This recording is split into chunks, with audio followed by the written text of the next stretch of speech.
I'll come to the propaganda aspects, what Sanjay talked about, especially demonetization. But we need to understand one thing, and one thing clearly. Anand, Pakistan is not just a nation, it is also a thought. And many Indians carry Pakistan as a nation in their hearts and Pakistan as a thought in their minds. Today they are reviewing thrillers. Tomorrow they will be recruiting terrorists. As long as we don't understand this, we will never understand that the real problem is internal, not external. So the new narrative being peddled is, do not criticize or expose Pakistani Muslims who are terrorists as it berates and casts aspersions on Indian Muslims. Sure. Let's ignore tens of thousands of Indian Muslims attending the funeral of a terrorist who perpetrated an attack whose mastermind, an Indian Muslim, is currently hiding in Pakistan. Anand, we are looking at the hyena outside our home but ignoring the elephant in the room, because only in India will you find people squirming at truth being told about the evil designs of Pakistan and its leaders. Only in India will you find the same people participating in candlelight marches for terrorists as well as for the victims of terrorists.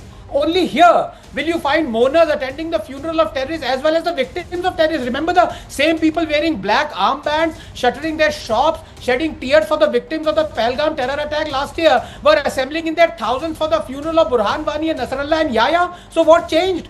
They are trying to hide their hate, but they don't realize that Indians have finally understood where does all this hate come from. It can't all come from across the border. No, it comes from an ideology that transcends borders. And it is this ideology that is pan-nation brotherhood that unites, that makes Indian Muslims squirm at the truth being told about Pakistani Muslims. Remember the film Empuran?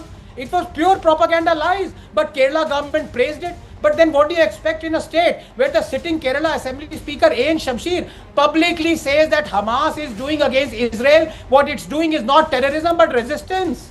And therefore any truth told about atrocities committed by Muslims is immediately branded as propaganda. Gaza, Karachi, Kashmir, doesn't matter. We saw it for the Kashmir files. We are seeing it for Dhurandhar. We are seeing it for Dhurandhar 2. We are made to believe that Pakistan, their establishment, their leaders, their people don't want us destroyed. That ISI is demonic is a lie. That Karachi is not a refuge for India and Hindu-hating barbarians. We are made to believe that atrocities against 500,000 Kashmiri Hindus didn't happen. That Ayub Pandit wasn't lynched by a mob. Thousands never attended funerals of terrorists. ISIS flags were never unfurled in Jamia Masjid. A sitting PM never shook hands with the murderer Yasin Malik. Nadimar massacre, where 23 unsuspecting Kashmiri Hindus were lined up and shot point blank, is a lie. We believe that Girla Chiku, who was raped and cleaved into two by a mechanical saw while she was alive, is a lie. BK Ganju, who hid inside a rice barrel when jihadis came looking for him after his Muslim neighbor ratted on him and was shot dead. Then rice laced with his blood was fed to his wife, is a lie. The slogans raised